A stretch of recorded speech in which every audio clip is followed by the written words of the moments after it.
उपवास काल में बहुत सारे लोग उपवास रखते हैं, प्रार्थना संगति करते हैं और एक अच्छा जीवन जीने की कोशिश करते हैं। पिछले दिनों मैं एक परिवार में गया और वहाँ पर मैं घर में प्रवेश करूं उसके पहले उस परिवार की जो महिला थी अपनी पड़ोसन से किसी बात में उनकी वाद विवाद हो रहा था और मैं जब तक पहुंचूं कुछ बातें बाहर से ही मेरे कान में पड़ी और वो बातें अच्छी मुझको नहीं लगी। मेरे पहुंचने पर उन्होंने उस युद्ध को विराम दे दिया और मेरे साथ बैठकर बात करने लगी। जो नाश्ता उन्होंने परोसा, मैंने कहा कि आप भी लीजिए और तब उन्होंने कहा कि नहीं, मैं अभी नहीं लूंगी, अभी मेरा उपवास नहीं टूटा है, मैं रात को ही उपवास तोड़ती हूं। उन्होंने उपवास रखा था, लेकिन इस उपवास के समय में जो संयमित जीवन होना था वो मुझको नजर नहीं आया और ये बात थोड़ा सा मुझको मन में खटकी। हमारे लोग उपवास काल में उपवास करके संतुष्ट हो जाते हैं। वो ये सोचते हैं कि उन्होंने 30 दिन 40 दिन जितने भी दिन उन्होंने अपने मन में माना उतने दिन का उपवास किया, लेकिन ये नहीं सोचते और ये मूल्यांकन नहीं करते कि इस उपवास से वो तो संतुष्ट हैं, लेकिन क्या परमेश्वर भी उस उपवास से संतुष्ट हुआ? जब हम बाइबल में जाते हैं और हम देखते हैं कि परमेश्वर किस उपवास से प्रसन्न होता है और कौन से उपवास उसको स्वीकार नहीं है। लूका रचित सुसमाचार उसके 18वें अध्याय में जाते हैं और वहां पर हम एक फरीसी का वर्णन पढ़ते हैं। यीशु मसीह उस फरीसी के विषय में बताते हैं कि दो मनुष्य मंदिर में प्रार्थना करने के लिए गए। एक फरीसी था और एक चुंगी लेने वाला।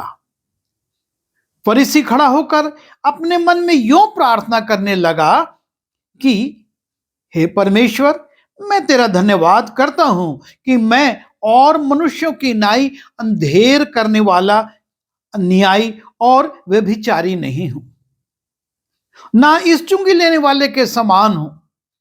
मैं सप्ताह में 2 बार उपवास करता हूं और मैं अपनी कमाई का दशमांश भी देता हूं।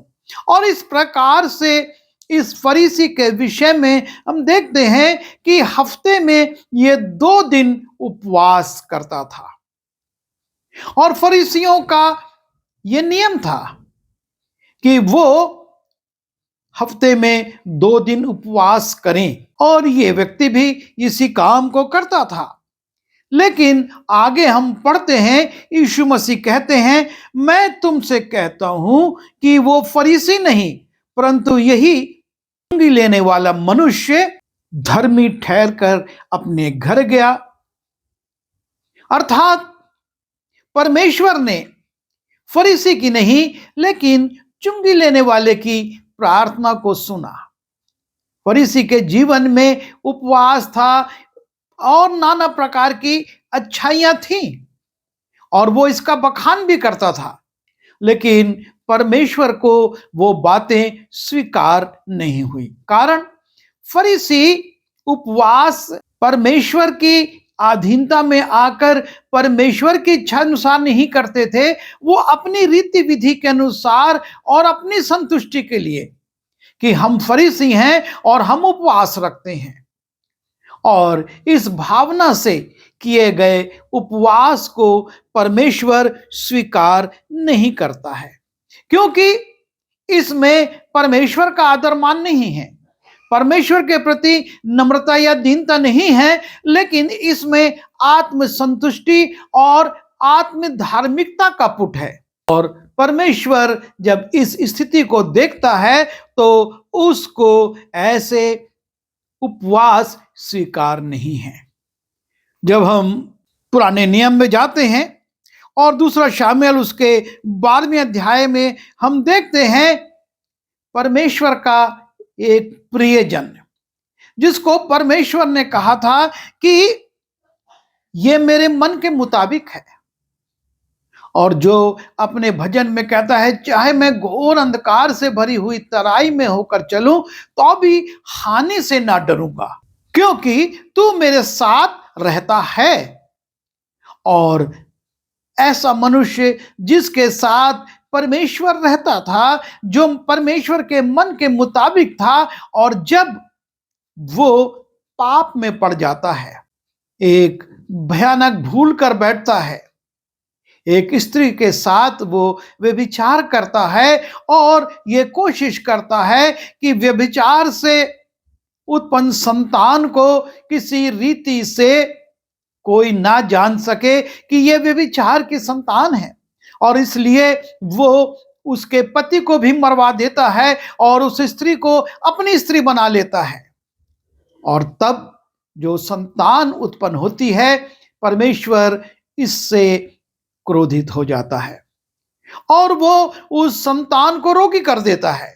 उसके जीवन दान के लिए दाऊद 7 दिन तक उपवास करता है। बड़ा दीन बनकर नम्रता के साथ परमेश्वर के सामने वो उपवास कर रहा है, प्रार्थना कर रहा है, परमेश्वर की दुहाई दे रहा है।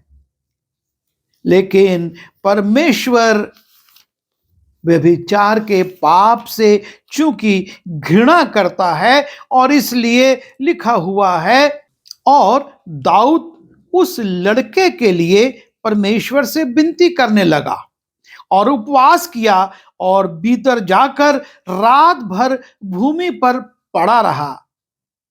तब उसके घराने के पुरनिये उठकर उसे भूमि पर उठाने के लिए उसके पास गए, परंतु उसने ना चाहा और उसके संग रोटी ना खाई। 7वें दिन बच्चा मर गया। 7 दिन तक वो उपवास करता रहा, प्रार्थना करता रहा, लेकिन परमेश्वर ने उसके इस उपवास को स्वीकार नहीं किया। परमेश्वर ने, चूंकि एक बड़ा पाप हो चुका था और उस पाप का जो दंड था उसके विरुद्ध कुछ भी प्रार्थना की गई, कितने भी उपवास किए गए, परमेश्वर उनको स्वीकार नहीं करता है।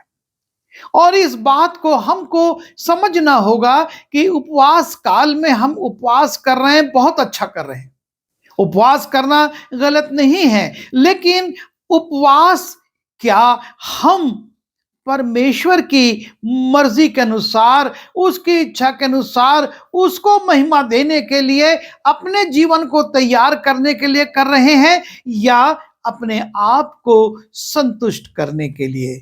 जब हम मत्ती रचित सुसमाचार उसके 6वें अध्याय में जाते हैं और यीशु मसीह अपने पर्वतीय उपदेश में इस विषय में कहता है, जब तुम उपवास करो तो कपटियों की नाई तुम्हारे मुंह पर उदासी ना छाई रहे, क्योंकि वे अपना मुंह बनाए रखते हैं ताकि लोग उन्हें उपवासी जाने। मैं तुमसे सच कहता हूं कि वे अपना प्रतिफल पा चुके। हम उपवासी हैं, लोगों को बता रहे हैं और अनुचित बातें कर रहे हैं, लड़ाई झगड़े कर रहे हैं, गलत योजनाएं बना रहे हैं, लोगों की बुराइयां कर रहे हैं। परमेश्वर ऐसे उपवास से प्रसन्न नहीं होता, उसको यह उपवास स्वीकार नहीं है।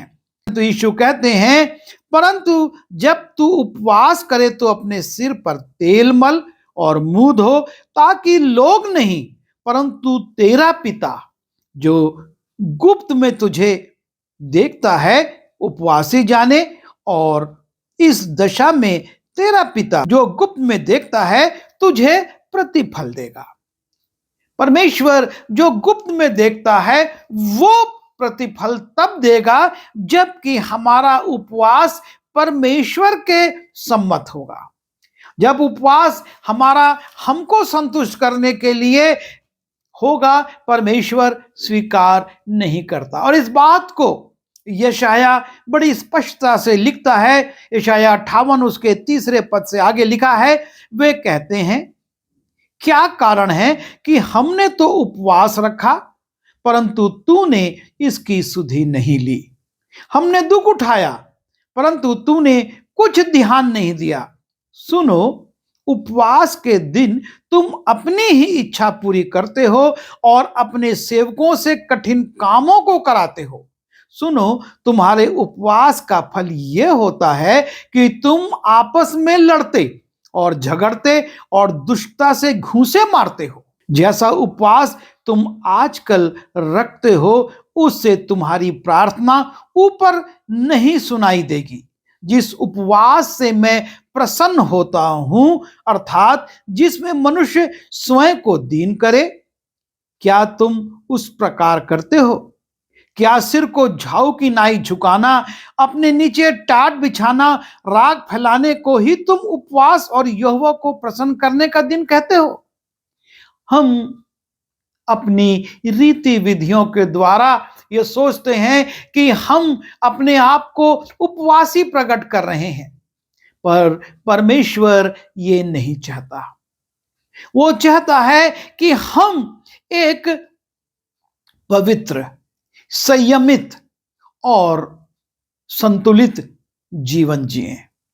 हम व्यर्थ की बातें उपवास में ना करें, क्योंकि परमेश्वर हमारे उपवासी मन को देखता है। और इसलिए आगे यशायाह लिखता है, जिस उपवास से मैं प्रसन्न होता हूं, वो क्या ये नहीं कि अन्याय से बनाए हुए दासों और अंधेर सहने वालों का जुआ तोड़कर उनको छुड़ा लेना और सब जुओं को टुकड़े टुकड़े कर देना।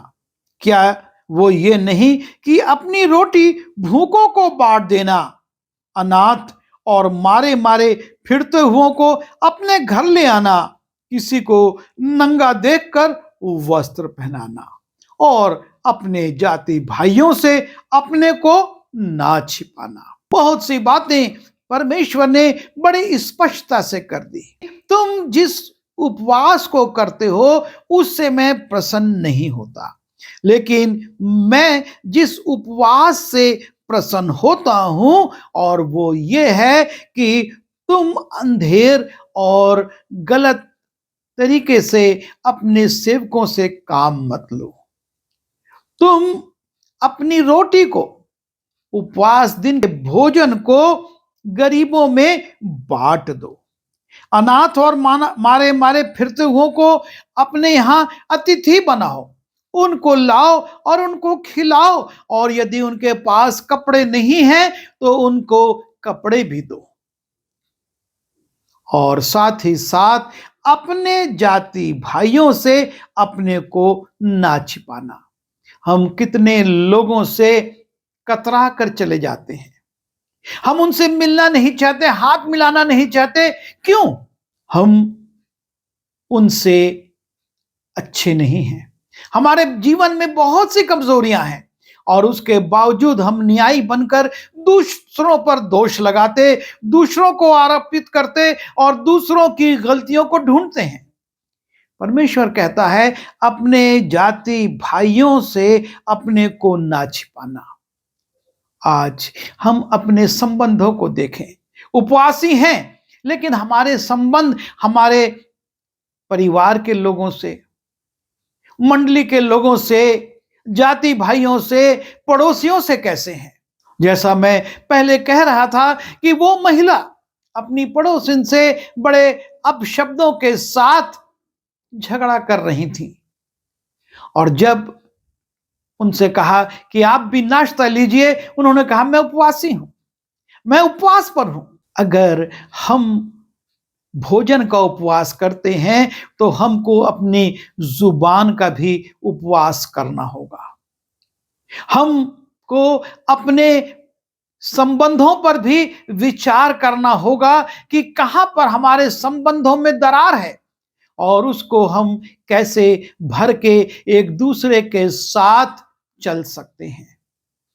हमको उन बातों पर विचार करना होगा जो हमको समाज से और लोगों से अलग करती हैं।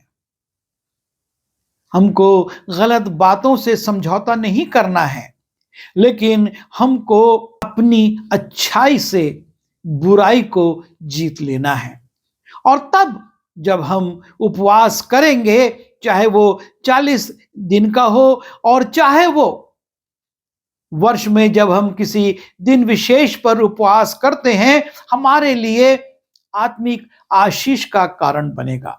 अन्यथा हम संतुष्ट होते रहेंगे इस फरीसी के समान कि मैं हफ्ते में 2 बार उपवास करता हूं। ये बताते रहेंगे, ये दिखाते रहेंगे, लेकिन परमेश्वर प्रार्थना को नहीं सुनेगा। परमेश्वर उस उपवास पर ध्यान नहीं देगा। चाहे हमारा पिछला जीवन कितना अच्छा रहा हो, लेकिन यदि वर्तमान में उसमें पाप आ गया है तो परमेश्वर उस उपवास पर ध्यान नहीं देगा। दाऊद के साथ यही हुआ और उसके बाद जब उसने पश्चाताप किया, परमेश्वर ने उसको पुनः आशीषित किया। लेकिन उस आपके लिए उसके उपवास, उसकी प्रार्थना, उसके निवेदन, उसके दोहाई को परमेश्वर ने नहीं सुना। हमको इन दिनों में उपवास करना है। हम उपवास पर रहें, लेकिन संतुष्ट होने के लिए नहीं, दिन गिनने के लिए नहीं कि मैंने इतने दिन उपवास किए, लेकिन इस बात के लिए उपवास करें कि मेरा संबंध मेरे प्रभु से अच्छा हो और मेरा संबंध मेरे लोगों के साथ भी अच्छा हो, मेरी वाणी भी अच्छी हो, मेरे सोच विचार, मेरा दृष्टिकोण भी अच्छा हो। और तब परमेश्वर हमको बहुतायत की आशीष देगा। आइए दुआ करें। प्रभु जी, हम धन्यवाद देते हैं कि इस उपवास काल में आपने हमको प्रवेश कराया है, और जब हम अपने प्रियों के साथ उपवास करते हैं, हमारे पारिवारिक जीवन में, हमारे सामाजिक जीवन में पवित्रता को लाइए, हमारे संबंधों को पवित्र करिए, ताकि हम किसी पर दोष ना लगाएं, किसी से लड़ाई झगड़ा ना करें, लेकिन एक पवित्र जीवन जीते हुए आपकी महिमा कर सकें। आप हमको मजबूत बनाइए कि हमारी पवित्रता से आप प्रसन्न हो और हमारे उपवास आप ग्रहण करें। बिनती यीशु मसीह के नाम से मांगता हूं, आमीन।